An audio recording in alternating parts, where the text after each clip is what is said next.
Again, CDC's been updating their recommendations, which seem to conflict with what they had previously said among other experts. But of course, you're expected to listen to them all the time. And this is the thing that gets me about this subject matter.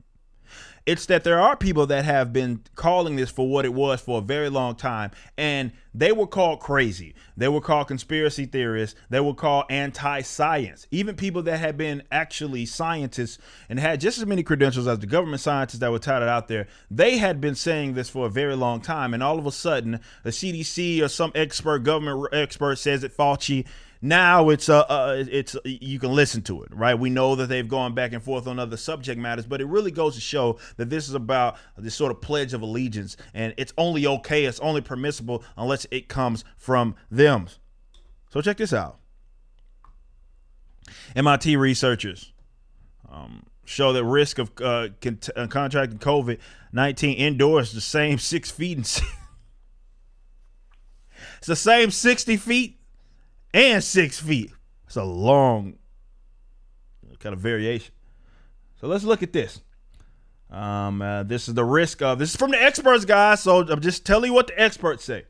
The risk of contracting COVID-19 indoors is the same when socially distanced 6 feet apart and 60 feet.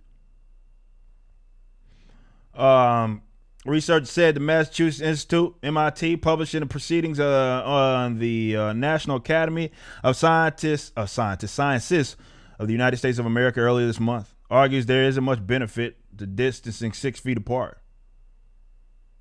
Ideas about coronavirus transmission have changed since the beginning of the pandemic. No shit. At the start of the global outbreak, scientists and medical professionals believed that hand washing after touching surfaces was leading cause of transmission.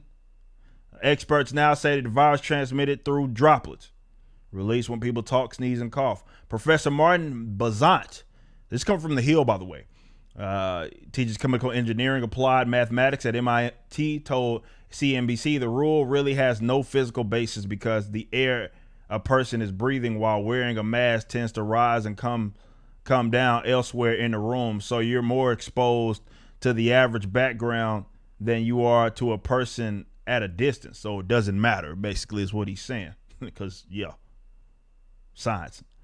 Bazant, MIT applied mathematics professor John Bush created a model. Oh, here we go with those. To calculate exposure risk to COVID-19, which, I mean, whatever. They use models to do the mask thing, so it's all quack anyway. You just use, if you want to, no matter what it is that you want to portray, just get a model, 3D model, all of that. You can use mannequins. CDC even use mannequins for the double mask thing.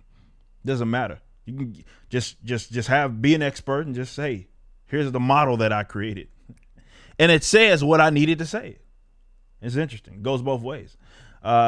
Says calculate exposure risk to COVID-19 in an indoor setting based on the amount of time indoors, air filtration, immunizations, variants, and respiratory activity like breathing. They say the most important factor is the amount of time spent indoors rather than how far apart people stand. What our analysis continues to show is that many spaces that have been shut down, in fact, don't need to be. Oh, man. I don't know. It's just people have been saying that for a very long time.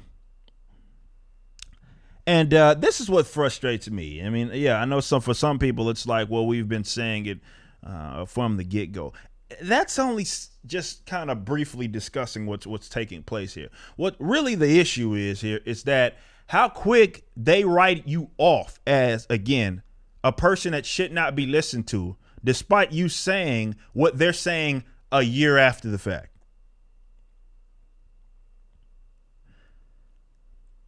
And then it's like you're not going to ever get like an admission, right, that they had got it wrong. That'll never happen. Good luck. Hold your breath. Because they'll word it in a way, well, it's just updating rather what the science says. Right? The science said that before, as if the science just up and changed, right? It's the science, and well, now it's different, right? So you have to listen to them because, again, they were the experts.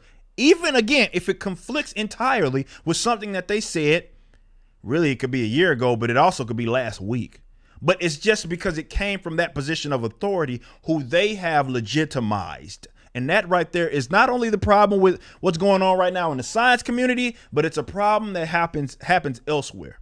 It happens really everywhere, where it's like, it's not about what you're saying is correct or incorrect. It's not about how good you are in terms of reasoning with it, the evidence, the logic that you've used to get there. It's more of who it's coming from. So this is why Fauci can take both sides of a position, right? Whether it be with the mask thing, him not being able to come to terms with why there are people that have, rather countries in most states that have been able to be wide open, and they don't have the influx that he claimed would happen. And then he can just say, well, they're just not listening. Like,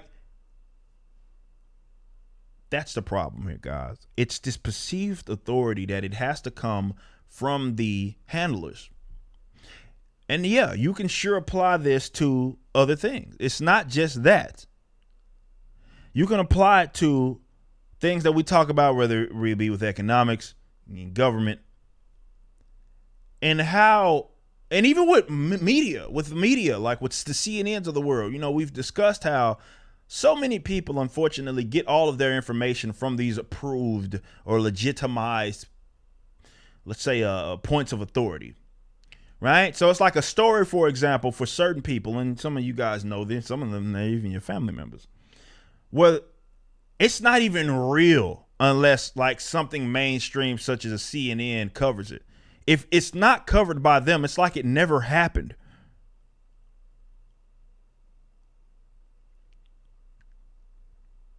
Right?